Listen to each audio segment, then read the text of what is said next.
দেখে না, আশা করি সবাই ভালো আছেন। আমি আপনাদের সামনে আর ৩টা ভয়ঙ্কর ঘটনা নিয়ে আসছি। আশা করি সকলের কাছে ঘটনাটি অনেক ভালো লাগবে। তো আমি বেশি কথা না বলে সরাসরি ঘটনাতে চলে যেতেছি। ঘটনাটি মূলত আমি আমার এক ভাইয়ের কাছ থেকে শুনছি। তো তার সাথে শেয়ার করতে ওনার একজন ফ্রেন্ডকে। তো ভাই যেভাবে আমাকে বলছে, তো আমি এইভাবে বলার চেষ্টা করব। ঘটনাটা আমি ওনার কাছ থেকে যেভাবে শুনছি, তো আমি সেভাবে বলার চেষ্টা করতেছি। ঘটনাটা হচ্ছে এরকম: রাত তখন প্রায় ৩:৪৫। নিস্তব্ধতা যেন ঘিরে ফেলেছে পুরো গ্রামটা। হঠাৎ করেই আমার ঘুমটা ভেঙে গেল। জানালার কাছে টক টক শব্দ, যেন কেউ বাইরে থেকে বরাবর জানালায় আঘাত করছে। আমি ভাবলাম হয়তো বিড়াল বা কুকুর হবে, কিন্তু চোখ মিলিয়ে দেখি ঘরের ভেতরে জানালার পর্দা নড়ছে, অথচ জানালাটা বন্ধ। জানালার দরজাটা বন্ধ অবস্থায় আছে। আমি উঠে বসলাম। দুধ দুধ করছে। পানি খেতে গিয়ে একটি গ্লাসটা মেঝেতে পড়ে আছে। ভেঙে চুরমার। অথচ রাতে টিভি টেবিলে রেখেছিলাম। তখনও বিশ্বাস হচ্ছে না, কিছু একটা যেন ঠিক নেই। সেটা বুঝতে পারছিলাম। হঠাৎ দরজাটা খড়খড় করে নড়ে উঠল। প্রয়োজনে বাহির থেকে ধাক্কা দিচ্ছে।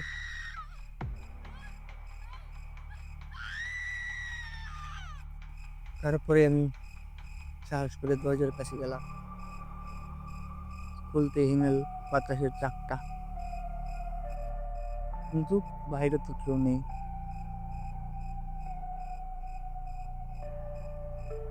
আমি বাইরে ভালো করে চারদিকে তাকালাম, কিছু দেখতে পেলাম না। পরে আমি আবার আমার রুমে চলে আসলাম।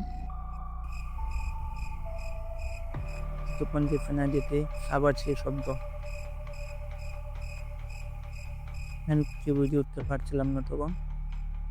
পরে আমি আবার দরজাটা খুললাম। দরজা খোলার সাথে সাথে ধোয়ার মতো একটা সাদা ছায়া দেখতে পেলাম, যেটা ধীরে ধীরে সিঁড়ি বেয়ে নামছে। কি ভয়ঙ্কর একটা চেহারা! আমি হতবাক। পা যেন নড়ছিল না, কণ্ঠ শুকিয়ে গেছে। কার পরিচয়টা হলো সেটা আমি সারা জীবনেও ভুলতে পারবো না। হঠাৎ করে লাইট নিভে গেল। লুটপুটে অন্ধকার। জানালার পাশে আবার এসে ছায়া। এবার চোখ দুটি লালচে জ্বল করছে, যেন আমাকে গিলে ফেলবে। আমি কি করবো তখন বুঝে উঠতে পারছিলাম না। কি বলবো আমার মুখের বাহির ছিল না তখন। তখন আমি এক তীব্র চিৎকার দিয়ে অজ্ঞান হয়ে পড়ে যাই। আমার আর কিছু মনে নেই। সকালে উঠি, আমার মা বাবার ডাকে। তারা বলল রাতে আমার ঘর থেকে ভয়ানক শব্দ শুনেছে। ঘরে এসে থেকে আমি মেঝেতে পড়ে আছি। ঘরের সবকিছু ঘরের সবকিছু লণ্ডভণ্ড তছনছ হয়ে পড়ে আছে। জানালা খোলা, আর দেয়ালে লেখা, তোর সময় শেষ। আজও আমি বুঝতে পারিনি সেদিন যা ঘটেছিল তা ছিল স্বপ্ন না সত্যি ভূতের আক্রমণ। কিন্তু একটা কথা আমি জানি, ভোর 4টার আগে একসাথে আমার থেকে আজও আমি ভয় পাই। আমার শুধু একটা কথাই বারবার মনে পড়ে, তোর সময় শেষ। যদি ঘটনাটি কাল্পনিক বা স্বপ্ন হতো, তাহলে দেয়ালে লিখে যাওয়া সেই কথা কে লিখত? সে উত্তর আমি আজও পাইনি। এ ছিল তার ঘটনা। যদি ঘটনাটি সবার কাছেই ভালো লাগবে। রাত্রেবেলা তো এমনটা হয়, হতেই পারে, স্বাভাবিকের কিছু না। তো লিসেনার, আপনারা যখন রাতের বেলা ঘর থেকে বের হবেন, কোনোভাবে সতর্ক হয়ে বের হবেন, অথবা দরজা খোলার সাথে সাথে দেখতে পারেন এমন কিছু যা কল্পনাই করা যায় না। আমি সরাসরি চলে যাচ্ছি দ্বিতীয় ঘটনাতে। ঘটনাটি হচ্ছে এইরকম। আজ আমি শুনতে যাচ্ছি একটি ভয়ঙ্কর সত্যি ঘটনা, যেখানে কালো জাদু, অস্ত্রের শক্তি আর মৃত্যু একসাথে মিশে গেছে। এই ঘটনাটা ঘটেছিল সুনামগঞ্জ জেলার এক প্রত্যন্ত গ্রামে, নাম বাগমারা। ঘটনাটির মূল চরিত্র, তার নাম আবির। আবিরের বয়স তখন 20 বছর, পেশায় একজন প্রাইভেট টিচার। হঠাৎ তার জীবনে শুরু হয় একের পর এক অদ্ভুত ঘটনা, যেমন ঘুমের মধ্যে হাঁটা, নখে ফেনা, উঠে যাওয়া, বাড়ির দরজা জানালা নিজের থেকে বন্ধ হয়ে যাওয়া, খুলে যাওয়া, কেউ যেন তাকে দেখছে, কেউ যেন তাকে তাড়া করছে। অস্বাভাবিক ঘটনা ঘটতে থাকে প্রতিনিয়ত তার সাথে। রাতের বেলা সে ঘুমন্ত অবস্থায় একাই যেন তার সাথে কথা বলে, একাই ঘর থেকে বের হয়ে যেতে চায়। এভাবেই কিছুদিন চলতে থাকে। একসাথে তার মা দেখেন আবির বারান্দার কোণে বসে কাঁদছে। কাছে যেতে সে বলে, মা, ওরা এসেছে, আমাকে নিতে এসেছে, আমি পালাতে পারবো না। তার মা হতবাক, কি হয়েছে? সে পুনরায় বলে, আমাকে নিতে এসেছে, আমি পালাতে পারবো না। পরের দিন আবিরের মা তার বাবাকে বিষয়টি বলে, আবিরের বাবাকে। টাকা হয় এক গুণিনকে, তিনি বাড়িতে ঢুকে বলেন, আরো কুদৃষ্টির জাদু লেগেছে আবিরের উপর।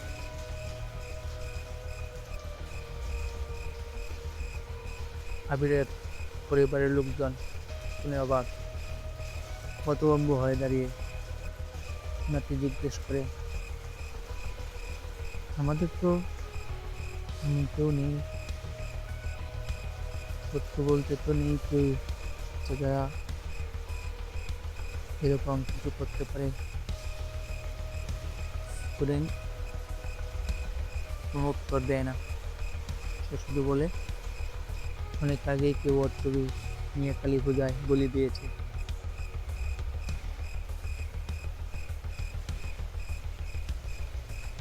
এখন কি করা যায়? ফ্যামিলির সবার চিন্তা হতে লাগলো।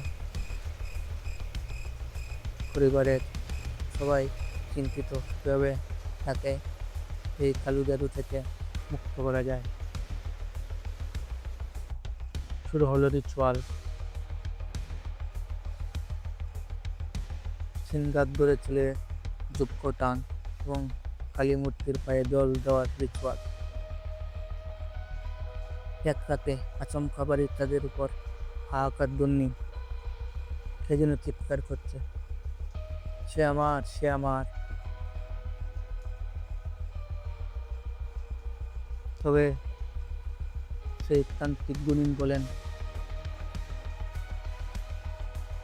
আপাতত ঝামেলা শেষ, কিন্তু কালো জাদু পুরোপুরি কাটেনি। যে করেছে সে এখনো বেঁচে আছে।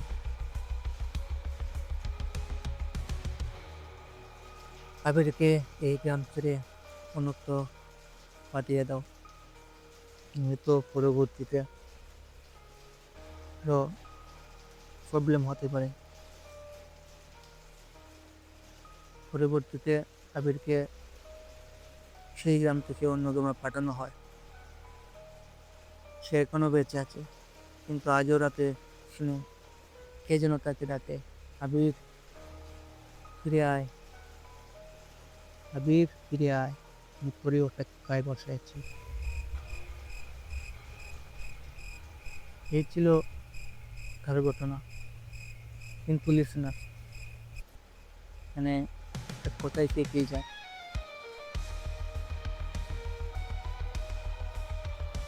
আপনিও কি এমন কোনো অভিজ্ঞতার শিকার হয়েছেন? জানাতে ভুলবেন না, কমেন্ট বক্স আপনাদের জন্য খোলা আছে।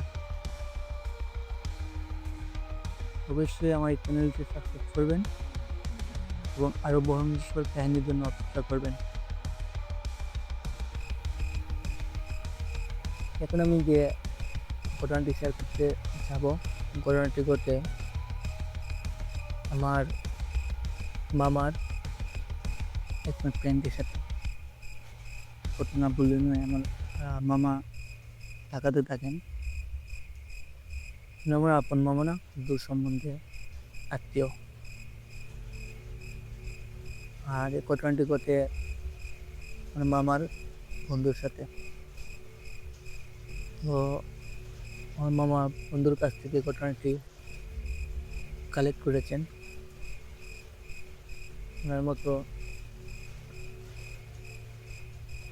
ওনার মতো আমি আপনাদের সামনে উপস্থাপন করার চেষ্টা করব।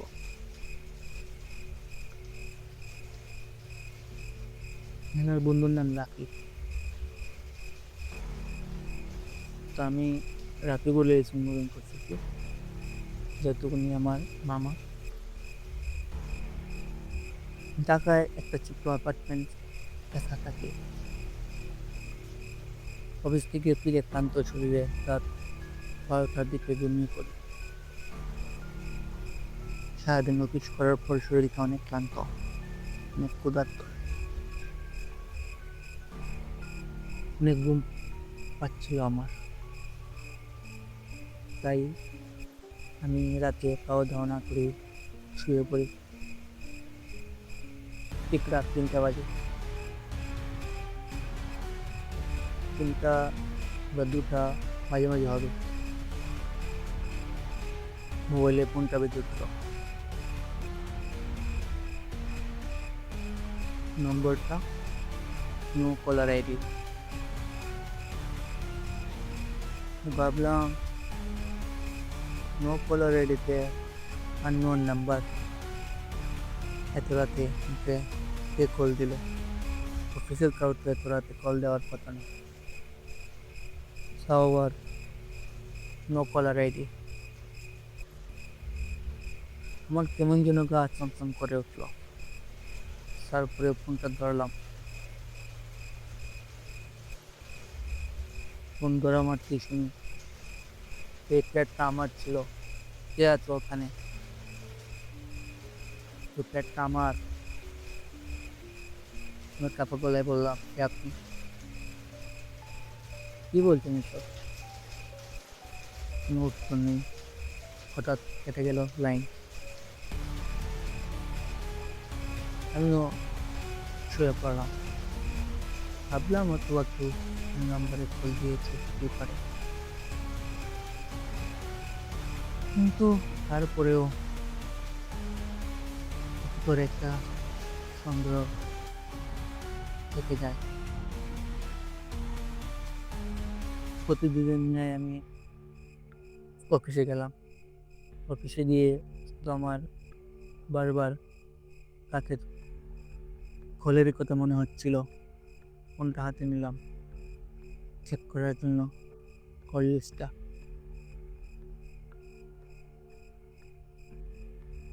কল লিস্ট চেক করতে গিয়ে আমি পুরাই হতভম্ব হয়ে গেলাম।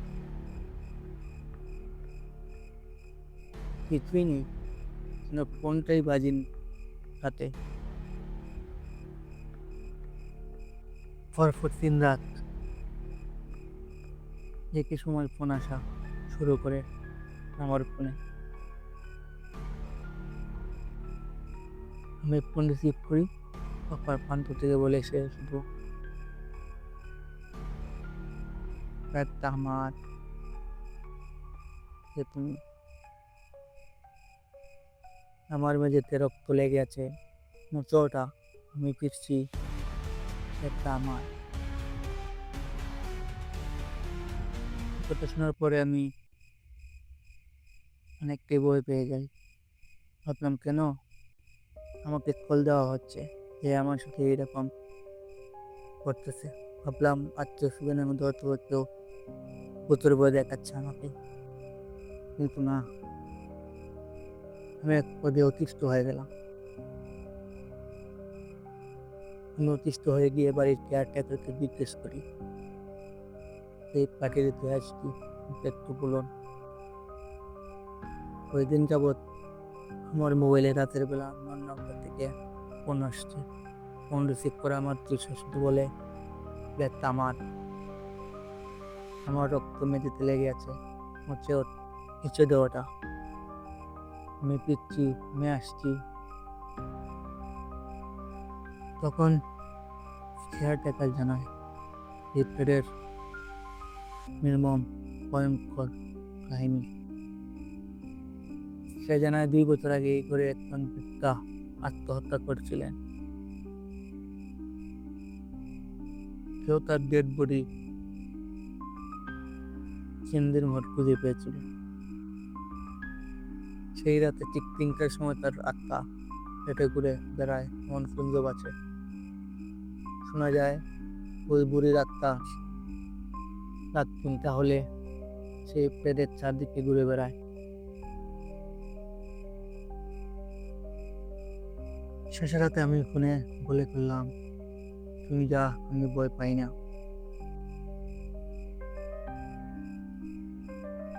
আমি অপেক্ষায় বসেছিলাম কবে কখন ফোন আসবে, হাতে আমার ঘুম আসে নাই। বসা কল আসতে আমি বলে ফেলি, তুমি যা, আমি ভয় পাই না। চাকরি মামা বললেন, তুমি যা, আমি ভয় পাই না।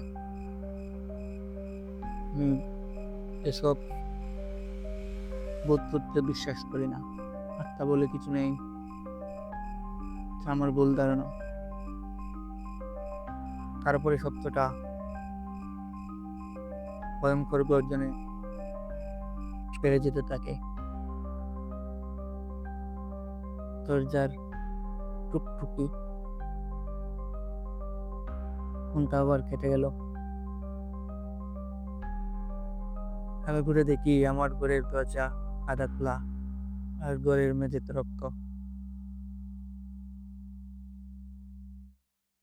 রাত গর্জনে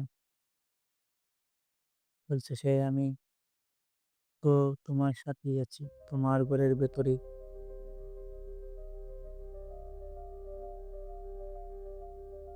একই অবস্থা, যখন নাজেহাল, সে কি করবে ভেবে উঠে পারছিল না। যখন সে অজ্ঞান হয়ে গেল, পরের দিন সকালে যখন তার ঘুম ভাঙলো, তখন সে দেখে মেঝের কোণে পড়ে আছে, কিন্তু